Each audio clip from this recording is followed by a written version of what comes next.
She smiled wider at my acquiescence and perched closer to the edge of the sofa, angled in my direction. "What's Daddy C doing?" I asked a little snidely, using Edward's particular term of endearment in placid amusement. I knew where he got that name from, as did Esme. She subtly rolled her eyes at my jest, but chose to disregard it. "He's changing his clothes. We're going out to lunch this afternoon. I don't suppose you'd be interested in joining us, would you?" she asked while wringing her hands in her lap. I grimaced at her attempt and shook my head. "I'm not in the mood to go out," I answered honestly. "Especially with you," I added mentally. She pursed her lips and nodded solemnly. "And if we offered to stay in, I suppose you still wouldn't be interested?" I felt a pang of shame for treating her so poorly and battled to force it away as I stood and faced her unwaveringly. "No, thank you," I replied semi-sincerely as I turned to leave. Her voice forced me to halt at the entryway. "You know, Bella, even though I've been a nervous wreck the last month worrying about you, I've been outrageously patient with your insistence on remaining in this house and leaving you be. The very least you could do is offer me the courtesy of polite conversation." Her hard words were softened by the strained whisper in which she spoke them in. I turned to her with indignation and raised my chin. "What exactly should we talk about?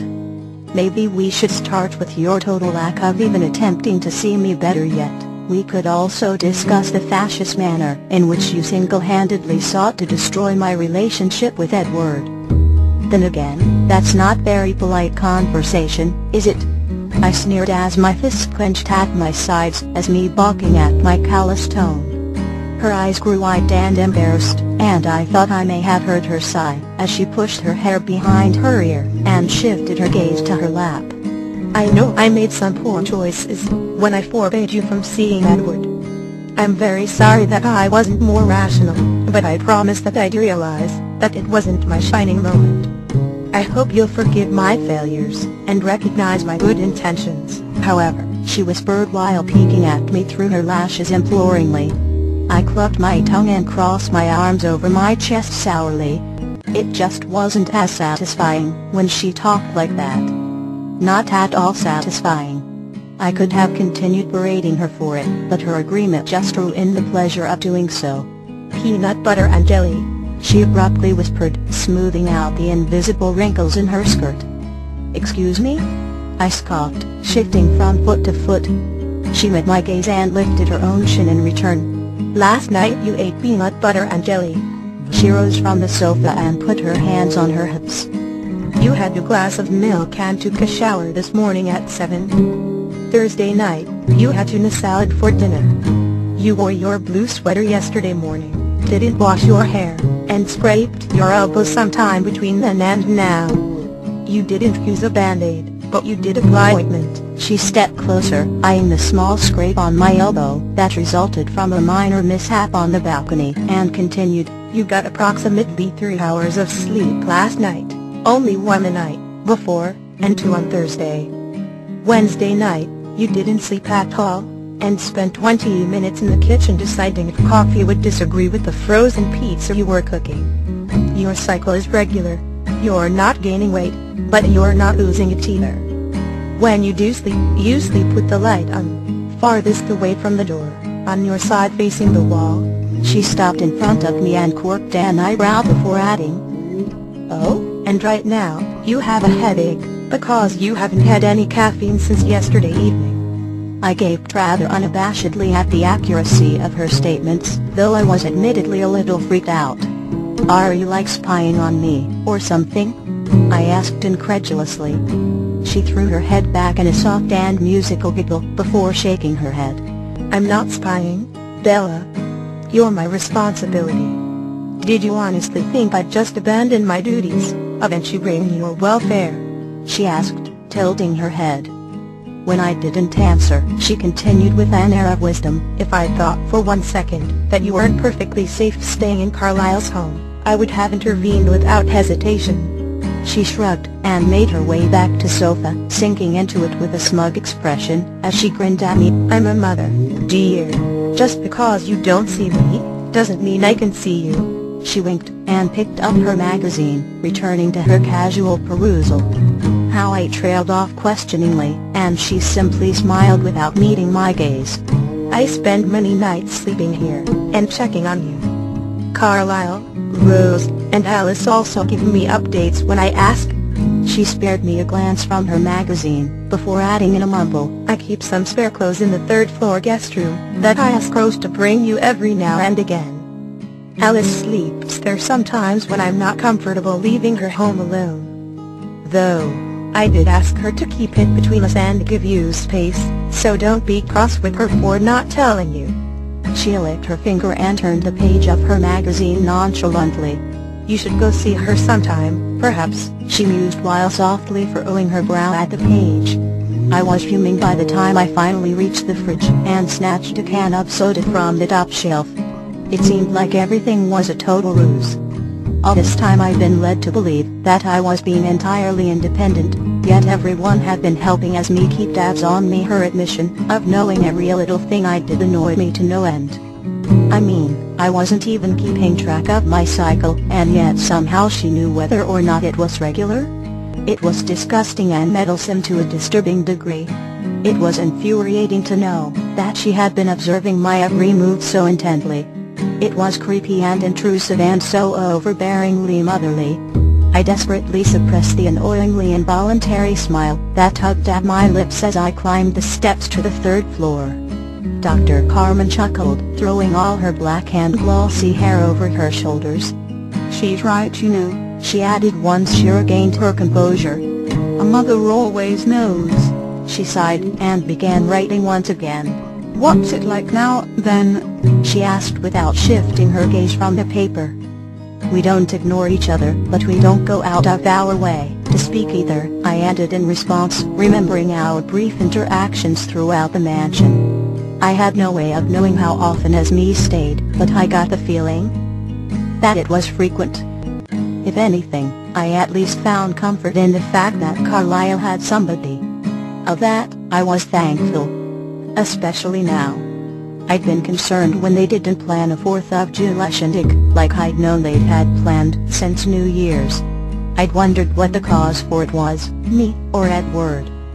Maybe both. She nodded thoughtfully before meeting my gaze again. And Alice, what is your relationship with her like now? I continued with my recollection without hesitation, having grown somewhat comfortable with speaking to Carmen. I wondered when, or if we could return to the closet issue, and reason. The faster I explained everything else, the faster I'd find out. That night, I did decide to visit Alice, just in case she had slept over. I snuck across the hall, glancing around shiftily and half expecting to see Esme's eyes in some nearby painting. When I approached the door on the other end of the hall, I immediately noticed a little sliver of light seeping through the bottom of the door.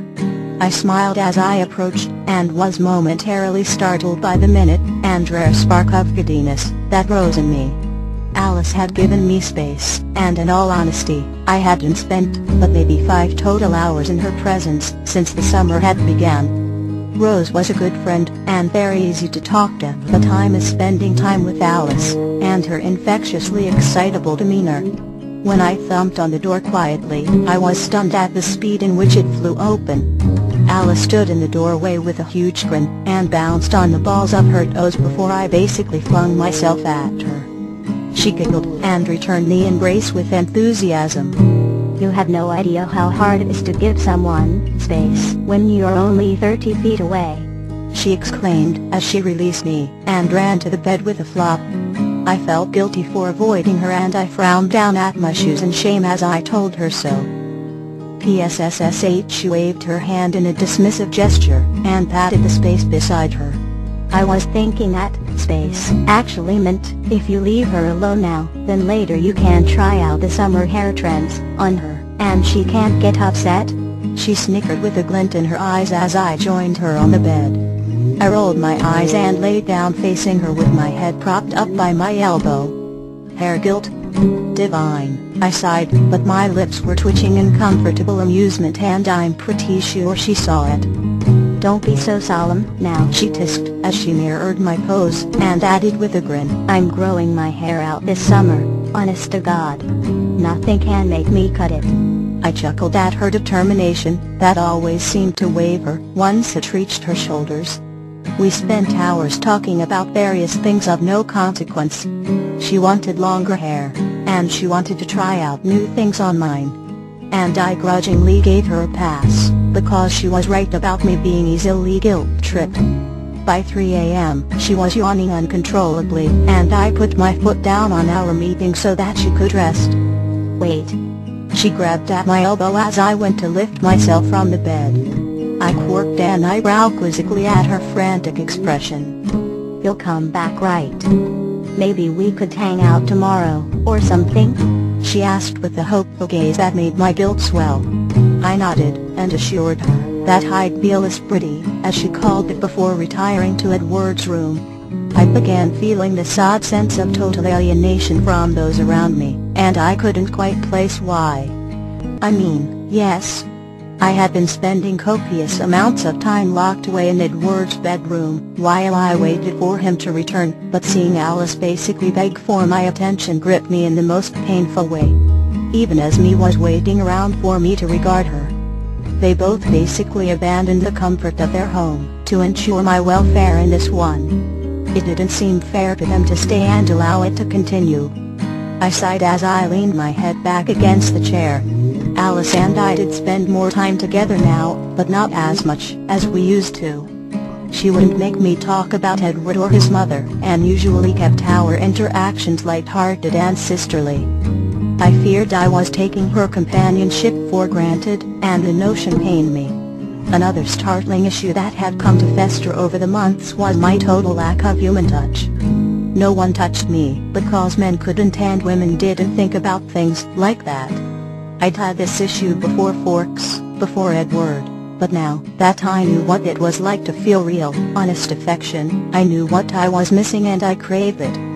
Alice hugged me maybe once every week or so when her enthusiasm merited it, but how was she to know that I was being starved of all contact?